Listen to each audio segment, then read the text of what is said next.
Hello and welcome. I just wanted to, as we're wrapping things up, to talk a little bit about some closing thoughts I had for this course. So first off, I just want to say thank you so much for coming on this journey with me. It's been really fascinating and I've learned a lot, and I know you've learned a lot, and I really appreciate the extent to which you have all really jumped in and been excited about this as you've been working this term. So thank you for all that effort and interest and engagement. So this term, we've done quite a lot. This course covers a lot of interesting intersecting topics. So we have the climate and health track of the course, which is really talking about climate change, its science, and also the ways in which we anticipate that it will impact health going forward. And then we also have climate change in the arts. So that's the idea that, arts are valuable to our understanding and they're part of a liberal arts education, but they're also really valuable to thinking about climate and climate response. And I hope that you've seen the many different ways that you can use it to talk about this issue and present a different type of feeling or approach to engaging with this topic that is pretty challenging. So I'll start off talking a little bit about the climate and health track. And this is just sort of a quick overview just to remember all the things that we covered in the trajectory of the course as we've learned about these topics. And we really started out by talking a little bit about where we are here in the Puget Sound, some of the unique elements to our local climate, and some of the factors that will influence us going forward as climate continues to change in our region. And we really did try and do that throughout the course. So we've been very lucky that actually there's a fair amount of research that's been done in this area so that we can actually understand what the likely impact is going to be on our local communities. Now, we also started to think about climate change itself and the fact that we do have global warming where the temperatures are increasingly getting hotter and hotter throughout the past 100 years or so, and that we have this trajectory that is quite concerning in terms of the temperature of the planet, and starting to think about what that will mean for us going forward. So understanding and recognizing this trajectory for our climate is challenging. And especially when we're thinking about our local communities, our local areas, we've seen in this course about how, it has an emotional element to it. And we did fairly early on in the course really try to address that a little bit in terms of thinking about the ways in which the challenge of this and the emotional impact of this, the grief and anxiety that comes from this, is both understandable, and it's something that we can recognize value in it in terms of motivating us to feel like we can do something, and recognizing that the flip side to grief is the fact that we really love the spaces that we're in and the people that we're working with, and the desire to protect our environment. So I think that Jennifer Atkinson, her work in that has been really helpful for framing some of those thoughts around this. And I appreciate the way that you all have been engaging with those types of challenges and the emotional difficulty of thinking about these types of issues. We also sort of diverged fairly early on into thinking a little bit about climate science, and that's just to get us all on the same page about thinking about this. And we talked about the greenhouse effects, how it's essentially this blanket that covers the earth and absorbed greater and greater energy due to carbon emissions into our atmosphere and oceans, and how that's increasingly raising the temperature of the planet. And the impact of this is not just increasing temperatures, but it's disruption to our systems. So we see that weather systems become less predictable. There are substantial changes across the globe in terms of how the jet stream is occurring, the way that weather patterns come in, and the amount of moisture that's in the atmosphere, resulting in these really powerful storms, for example. So there was a lot of things to think about in that respect, and also the impact on ice, of course, and the way that the melting is affecting our sea levels. The other thing that we talked about in this that is, of course, important to keep in mind is the level of uncertainty that there is around some of these things. We actually have pretty good science so that we are confident that this is occurring, But there are many things that we don't entirely perfectly understand about this. And there are feedback systems that may kick into this, and that raises some uncertainty and concern around our understanding of exactly where this will go in the future. But being aware of those feedbacks is an additional incentive for us to think about mitigation and adaptation earlier rather than later. So speaking of mitigation and adaptation, we did talk a lot about the different ways that we can actually approach dealing with these challenges. We talked about mitigation, where we actually try and decrease the greenhouse gases to decrease the drivers of the global warming. And then we also talked about adaptation, which is a recognition that this is already happening. We're already experiencing climate change, and we will have more going forward. So we can actually do things as a society to prevent that having as great of impact as it could on human health and communities as it potentially could if we didn't do anything to prepare for it. Now, when it comes to mitigation, remember there's a lot of models that we looked at thinking about the different ways that we can change the way that we put off emissions to potentially prevent climate change from being as bad as it potentially could be. So there's a lot of research on this, and there's a lot of different scenarios that provide guidance to us in terms of what type of impact different types of actions will have. And this is really helpful for us to guide ourselves towards picking directions and opportunities that will have the biggest impact possible. And we looked at Project Drawdown, for example, and different opportunities for doing this and being as effective as we can. We also looked at this, of course, in our own settings. So if we think about healthcare settings, for example, healthcare actually has a major contribution to climate emissions. So there's a lot of opportunities there for thinking about what we can do to decrease our impact on the environment. We also talked about the fact that when we think about climate change, when we think about environmental impacts, that these impacts are not equal, that there's a longstanding issue around climate justice where marginalized communities get hurt the most. And there's also different groups, populations that are particularly vulnerable to this. And if we really want to address climate change effectively and really pay attention to people who are most likely to be harmed, both locally and globally, we really have to pay attention to making sure that we're attending to the needs of marginalized groups. And part of this is also thinking about the idea of resilience, that we don't just want to be responding to things. We want to build resilient communities and think about how we can support communities in being able to respond themselves and feel like they're strong in the face of challenges. It's also important to note that, like I said at the beginning, these are not far away issues. They're issues that we see here in the Puget Sound. So when we look at vulnerability in our region, there are a lot of things that we need to work on in our communities to actually address these issues right now and here. We also talked a little bit about the ways in which these changes, climate changes, are going to be having broader scale impacts. Beyond the human health impacts, we also want to think about the ways that our ecosystems are influenced. And we've seen that humans have already had a huge impact on our ecosystems, for example, on wildlife and on plant systems and resilience of these systems. Cutting down forests, other things like that have impacted the diversity of our ecosystems and made them more fragile in the face of climate change. So this is something that's really important for us to think about because, despite the impact that we find on the ecosystems, we managed to sort of continue to grow in our population and other ways. The truth is that there are good indications that there are limits there, and that we really need to think carefully about what our relationship is with nature, so that we're also taking care of these and supporting these ecosystems as well as building our communities. Now, when we're talking about responding to climate change, the second route, as I also mentioned, was the adaptation route. So here we're thinking about what can we do to adjust our systems and our emergency preparedness and other things to ensure that we can decrease the impact of climate change as much as possible on our communities.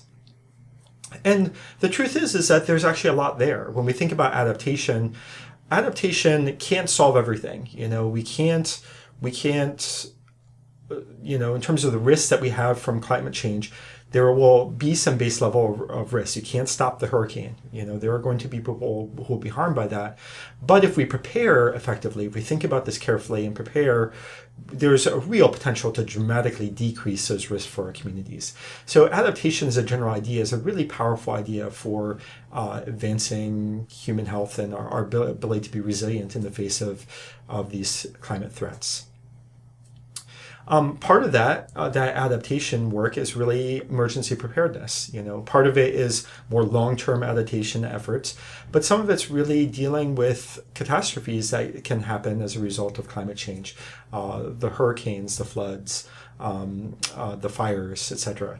So thinking a little bit about what we can do to put a system in place locally and nationally and globally to make us as prepared as possible to deal with these emergencies is really important for us to think about carefully, and an area where there's a lot of potential for healthcare providers and public health officials to really make a huge difference in having a strong emergency preparedness system. Now, the other side to this, as we've talked about, is really the health element to this, is that climate change is likely to have a wide range of different impacts on human health.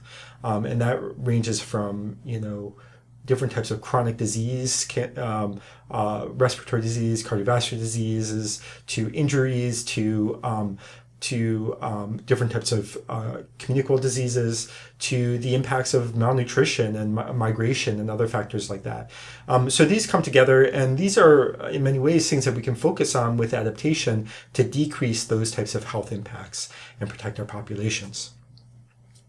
Now, we talked a fair bit about the ways that increases in heat are likely to have health impacts. So we talked about wildfires, about how air pollution is likely to impact respiratory conditions in our communities, and some real significant concerns about that, and the broader ways in which increasing temperatures impact air quality as well. So some significant things to consider in that respect, and also some opportunities for us to engage in adaptive prevention efforts in our communities.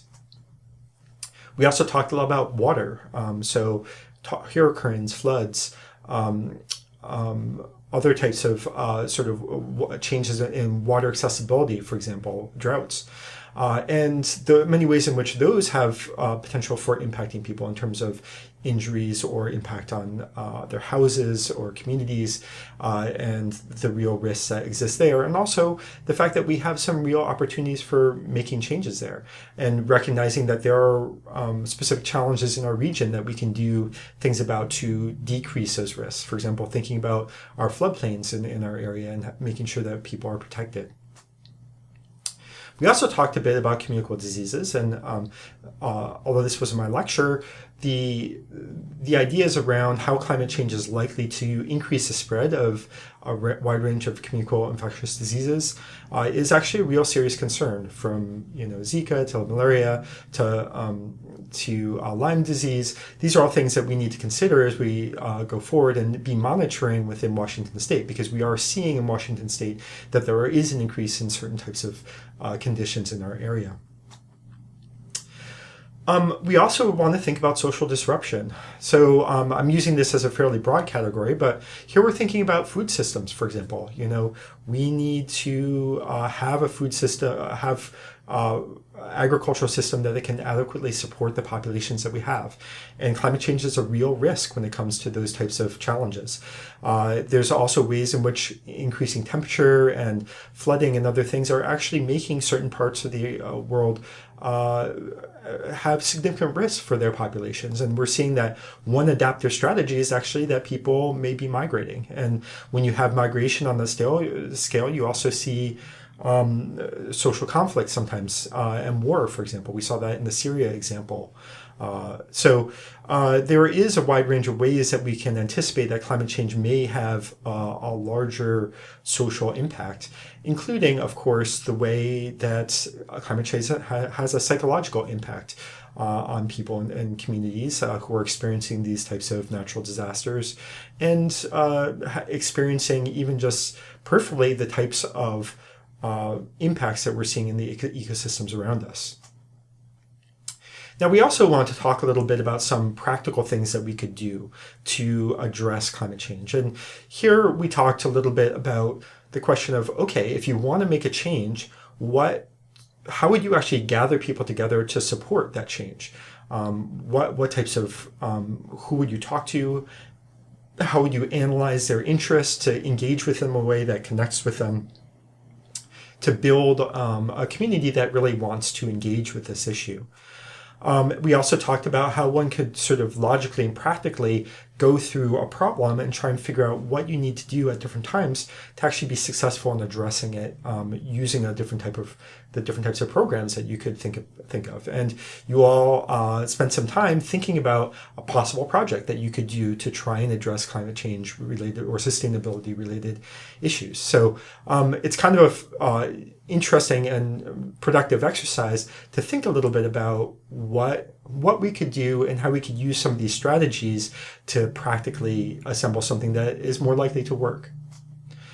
We also talked a little bit about communication, and we know that climate change is a controversial topic in the United States in particular, and we've talked about how we can think about looking at different groups and their interests and trying to figure out different opportunities for engaging people to bring them into this conversation and help them to actually understand the challenges that we're facing and become engaged in a way that makes them actually want to do something about tackling this problem with us.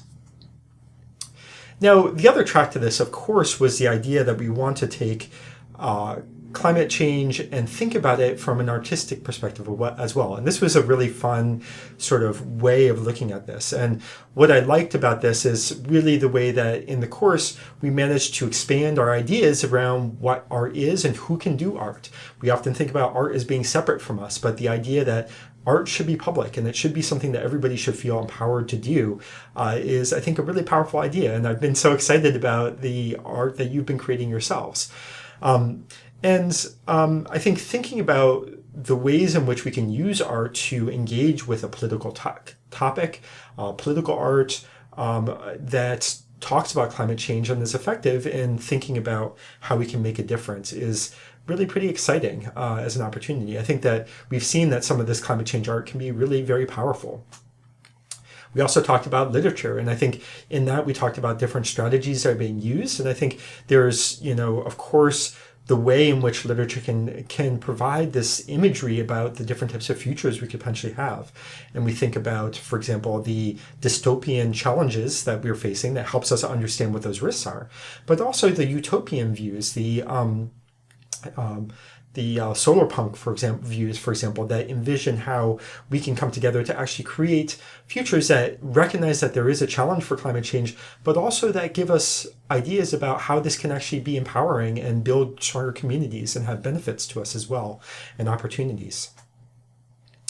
We also looked at fictional films, and we studied a bit about how there's a process that you could go through for analyzing films to think about things like representation, think about what that content is and what it's saying and what its impact will be, and the different types of forms that are related to how a movie is put together. That is really interesting as a way of stepping back from just absorbing a movie to actually critiquing it as well. And you all did a great job with that with the movies that we watched. And I think it's kind of a helpful way of empowering us to see the hidden messages that come through in these films. We also talked about drawing, paintings, and sculptures. So here we looked at the different mechanisms that we could look at, for example, the picture plane, and the different ways that we go from an idea to actually having a finished product, and talked a bit about the different strategies that people use to try and convey this. And we saw lots of examples of that I think were really pretty interesting. So it gives us a way of looking at those still images and critiquing them in terms of the meaning in a deeper way, which I think is kind of exciting. We also looked at photography and documentaries, and these are interesting examples because they're looking at a snapshot where there is a specific framing where it's showing a depiction of what's really happening in the world. And we looked at some ways of critically analyzing what's being done, what's in that picture and what isn't in that picture, and also thinking a little bit about how we can use some of those strategies for picking out the politics of these conversations that we see in documentaries and imagery.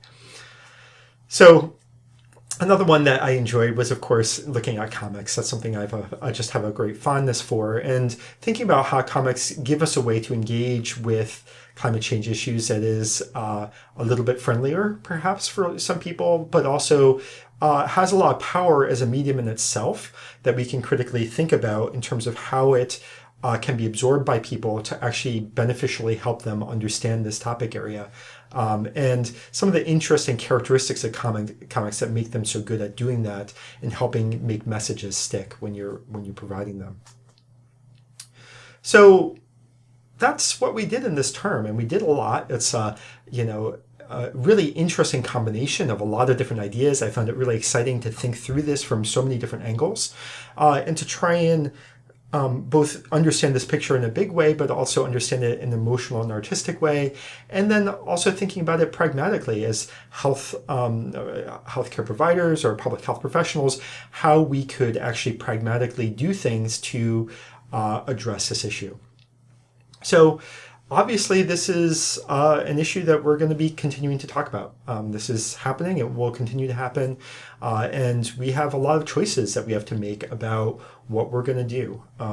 There's a real need for leadership, that people who can step up and push this forward. And I hope one of the messages that comes out of this course is helping you to think about maybe what ways you might want to engage with this topic area.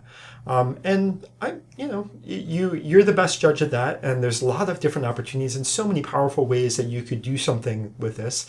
It could be personal level. We saw in the data about communication is that a lot of people don't actually talk about this. So there's a lot of opportunities for even just talking to your own families and friends and communities about this that you can make a difference, or changing your own personal behaviors in ways that decrease the impact that you're having individually. There's also important ways that we could do work within the places that we're within our occupation. So working within businesses or hospitals or communities that or places where we're working, to try and help them to find out ways to both mitigate and adapt with respect to climate change.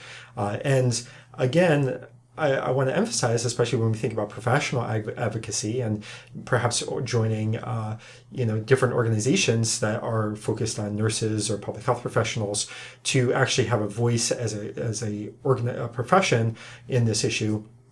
Just to remember that healthcare providers, public health nurses are really highly respected and voices in terms of thinking about these types of issues. So you potentially have a lot of potential to make a difference here.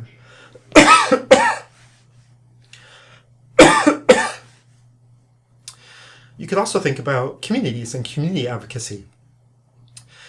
So we're located in the Puget Sound. Excuse me. And we're located within communities where we could make a real difference. And again, remembering that different communities in a region are going to be impacted differently, that we have vulnerable populations. And there's some great organizations locally that we could work with around those issues. But helping our communities to think about what's coming down the line and how we can prepare well for that is really a crucial thing to be pursuing. And as healthcare providers, being able to provide that perspective of health to that conversation is really crucial, because there aren't, when we're thinking about adaptation, for example, there aren't, politicians or other people can make impacts on this, but really it requires someone with a training in health to really wisely guide some of those efforts. So remember that you have the power to really make a difference in that way. And then we could think about larger systems. We could think about the United States. We could think about the state, United States.